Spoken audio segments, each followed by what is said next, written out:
السلام علیکم ورحمۃ اللہ وبرکاتہ. الحمد للہ رب العالمین والصلاة والسلام علی رسولہ الامین. اما بعد فاعوذ باللہ السمیع العلیم من الشیطان الرجیم. رب اشرح لی صدری ویسر لی امری واحلل عقدۃ من لسانی یفقہوا قولی. اما بعد. معزز سامعین، ہمیں بڑی خوشی ہوتی ہے جب ہمارا کوئی دوست ساتھی ہمیں کوئی فائدے کی بات بتاتا ہے کہ فلاں کمپنی ہے، اس میں اگر آپ پیسے انویسٹ کریں گے تو آپ کے ہزاروں کے جو ہے وہ لاکھوں تک پہنچ جائیں گے. ہم بڑے متشکر بھی ہوتے ہیں، شکر گزار بھی اس کے ہوتے ہیں اور اسے محسن بھی سمجھتے ہیں. اگرچہ یہ دنیا کا فائدہ ہے اور بندے کو اس وقت حسرت بھی بڑی ہوتی ہے جب ایک ہی مارکیٹ میں دو دکاندار ہوں اور گھر بھی ان کے پاس پاس ہوں. ایک 3 منزلہ گھر شاندار اور گاڑی بھی اس کے پاس ہو اور دوسرا جو ہے دکاندار اس کے پاس کچھ بھی نہ ہو، موٹر سائیکل ہو یا وہ بھی نہ ہو، اور وہ پریشان ہو کہ اس کے پاس اتنا کچھ ہے، ایک ہی مارکیٹ میں دکان ہے، سارے جو سہولیات اسے ہیں وہ مجھے بھی ہیں، سارے موقع کاروبار کے اسے بھی میسر ہیں اور مجھے بھی. تو کتنی اسے حسرت اور ندامت ہوتی ہوگی کہ یہ کیسے کامیاب ہو گیا. برابر کے موقعوں کے باوجود مواقع برابر ہیں اور یہ آگے نکل گیا ہم سے. اور حالانکہ یہ عارضی ہے، جتنا بھی وہ اکٹھا کر لے، جتنا بھی شاندار محل بنائے، یہی دنیا میں اسے چھوڑ کے چلے جانا ہے. تو دنیا کی یہ حسرت اور پریشانی جو ہمیں قلق اضطرابی کیفیت ہوتی ہے، یہ آخرت میں کتنی زیادہ ہوگی جب ہم دیکھیں گے ایک ہی مسجد کے نمازیوں میں فلاں کا اتنا اعلیٰ مقام، جیسے کہ نبی کریم صلی اللہ علیہ وسلم نے فرمایا کہ جنت میں ایسے اعلیٰ مقامات ہوں گے جیسے ہم یہ ستاروں کو دیکھتے ہیں. اتنے شاندار ان کے محل ہوں گے جیسے ستارے ہیں، اتنے بلند. اور یہ کیسے ہوگا؟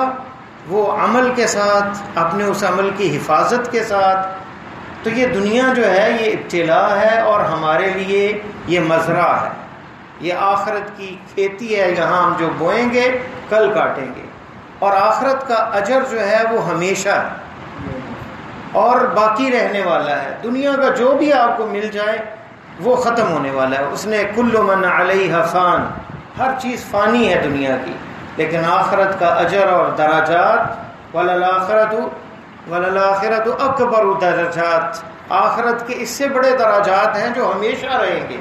اور وہاں ندامت اور حسرت کتنی ہوگی. اس لیے قیامت کے دنوں میں سے ایک نام جو ہے ان کے ناموں میں سے یوم الحسرہ ہے، حسرت کا دن. کہ نیکی کرنے والے بھی حسرت کریں گے، گناہ کرنے والے بھی حسرت کریں گے، کاش گناہ نہ کیے ہوتے. تو آج ایک ایسا عمل آپ کو بتانے جا رہا ہوں جو لاکھوں اور چھوٹا سا عمل ہے لیکن لاکھوں کا فائدہ ہے. اور اگر آپ روز کرنے لگ جائیں گے تو ایسا عمل اس برابر کوئی بھی نہیں پہنچ سکتا جب تک وہی عمل نہ کر لے.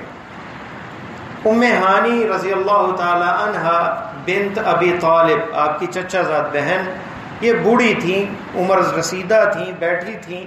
تو نبی علیہ السلام جب گزرے آپ کے پاس تو کہنے لگیں کہ میں بوڑھی ہو گئی ہوں، مجھے کوئی ایسا عمل بتائیں جس کا اجر تو بہت ہو اور وہ ہو بڑا ہلکا پھلکا.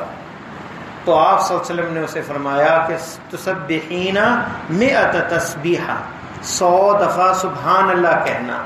تمہارے لیے یہ ولد اسماعیل علیہ السلام کی اولاد میں سے 100 غلام ان کے آزاد کرنے کے برابر اس کا اجر.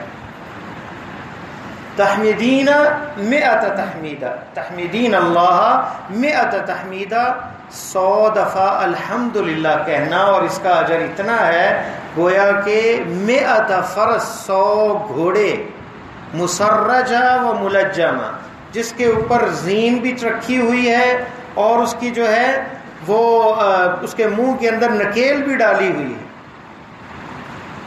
اور وہ گھوڑے اللہ کی راہ میں قربان کیے جائیں، وقف کیے جائیں، اللہ کی راہ میں جہاد میں بھیجے جائیں. 100 گھوڑے، اتنا اجر ہے الحمدللہ 100 دفعہ کہنے سے.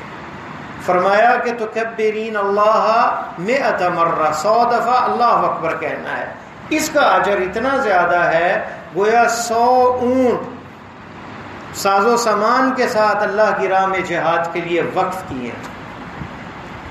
اور ایک روایت میں یہاں تک اکتفا ہے، اور ایک میں ہے کہ 100 دفعہ لا الہ حللی 100 مرہ، لا الہ الا اللہ 100 دفعہ کہنے کا اجر اتنا ہے زمین و آسمان کے درمیان جو خلا ہے وہ اللہ اجر سے بھر دیتے ہیں ثواب سے۔ اور یہ حدیث امام حیثمی نے اور شیخ البانی رحمہ اللہ نے حسن کہا ہے، حدیث صحیح ہے۔ اندازہ کریں 100 دفعہ کتنا چند منٹ لگتے ہیں، بندہ یہ دن میں جب بھی اسے ٹائم ملے سفر میں بیٹھا ہو، سوال یہ پیدا ہوتا ہے کیا اگر کوئی 50 دفعہ پڑھے گا تو اسے 50 گھوڑے اور 50 اونٹ اتنا ثواب ملے گا؟ تو جواب یہ ہے کہ ثواب کے معاملے میں اجتہاد نہیں ہوتا، اس معاملے میں جیسے اللہ کے رسول صلی اللہ علیہ وسلم نے فرمایا ویسے ہی ہے، یعنی 100 دفعہ پڑھنے سے یہ اجر ملے گا۔ تو یہ 100 کی تسبیح ہے، سبحان اللہ، الحمدللہ، اللہ اکبر، اور آسان سبحان اللہ والحمدللہ ولا الہ الا اللہ واللہ اکبر، یہ ساری آ گئیں۔ اور ایک حدیث میں آتا ہے افضل الکلام، اللہ کے ہاں سب سے پسندیدہ کلام جو ہے یہ ہے، احب الکلام الی اللہ، یہ 4 کلمات ہیں۔ اور افضل الذکر لا الہ الا اللہ، وہ بھی اس میں ہے کلمہ توحید۔ تو کتنا عظیم اجر ہے۔ امت محمدیہ کی عمریں تو تھوڑی ہیں، لیکن اللہ تعالیٰ نے بڑے بڑے اعمال بتائے ہیں، اور یہ اب ہم روٹین بنا لیں تو یقین جانیں کتنا اجر ہوگا اور کتنا مقام بلند ہوگا، اور کہاں بندہ پہنچ جائے گا اجر کے اندر۔ یہ دنیا کا جو اجر ہے، دنیا کی جو اجرت ہے، دنیا کے جو مزے ہیں، یہ عارضی ہیں، ختم ہونے والے ہیں۔ اس لیے آخرت کے معاملے میں تیاری کی جائے۔ صحابہ کرام دیکھیں، آپ کے پاس آتے ہیں کہ فلاں مال والے تو ہم سے آگے نکل گئے، وہ اللہ کی راہ میں خرچ کرتے ہیں، نماز پڑھتے ہیں، روزے رکھتے ہیں، ہم پیچھے رہ گئے۔ تو اللہ کے نبی صلی اللہ علیہ وسلم نے کیا انہیں فرمایا؟ سبحان اللہ 33 دفعہ، الحمدللہ 33 دفعہ، اللہ اکبر 34 دفعہ ہر نماز کے بعد۔ تم پہلے لوگوں کو بھی اجر کو پہنچ جاؤ گے، ان سے بھی آگے نکل جاؤ گے۔ تو صحابہ میں یہ آپس میں مقابلہ ہوتا تھا، ہم میں بھی یہ فضا قائم ہونی چاہیے۔ اپنے گھر والوں کو خود بھی ان اعمال کی طرف راغب کریں۔ اس سے صرف یہ منتر نہیں ہے کچھ، اس کے سے تربیت ہوتی ہے بندے کی۔ سبحان اللہ کہنے سے اللہ پاک ہے، اللہ تعالیٰ ہر عیب اور نقص سے پاک ہے، تو بندہ اپنے اندر یہ صفات پیدا کرے کہ ہر گناہ سے اپنے آپ کو پاک کرے، اللہ کی نافرمانی سے پاک کرے۔ الحمدللہ کلمہ شکر ہے، ساری تعریفیں اللہ کی ہیں، اس سے تربیت ہوتی ہے۔ اور یہ معانی پہ غور کر کے ان کے جب ہم یہ پڑھتے ہیں تو پھر اثرات ہوتے ہیں، اور وہ فوائد بھی ملتے ہیں کہ جو بغیر معنی کے اور بغیر تدبر کے پڑھنے سے نہیں حاصل ہوتے۔ تو تدبر اور معانی کے ساتھ فوائد حاصل ہوتے ہیں۔ الحمدللہ کلمہ اتنا عظیم ہے کہ بندہ ایک نوالہ لے کے اور اللہ کا شکر الحمدللہ کہتا ہے، ان اللہ لیرضی، صحیح مسلم کے لفظ ہیں، اللہ تعالیٰ بندے سے راضی ہو جاتے ہیں جب وہ ایک نوالہ کھاتا اور کہتا ہے الحمدللہ۔ تو الحمدللہ بہت بڑا کلمہ ہے۔ اور صحیح ایک اور حدیث جو ہے جس میں یہ فرمایا کہ جس کا کوئی بیٹا فوت ہو جائے اور اللہ تعالیٰ فرشتوں کو کہتے ہیں اخذتم ثمرۃ فؤادی، اس کے دل کے پھل کو توڑا ہے، فماذا قال عبدی، میرے بندے نے کیا کہا؟ تو فرشتے کہتے ہیں حمیدک واسترجع، اس نے کہا الحمدللہ اور انا للہ پڑھا۔ فرمایا ابنوا لہ بیتا فی الجنہ وسموہ بیت الحمد، اس کا گھر جنت میں ایک پیلس بناؤ اور اس کا نام بیت الحمد رکھو۔ تو یہ سارے کلمات بڑے عظیم ہیں۔ ایک ایک کلمے پہ اگر ہم گفتگو شروع کریں تو ایک ایک جمعہ پورا چاہیے۔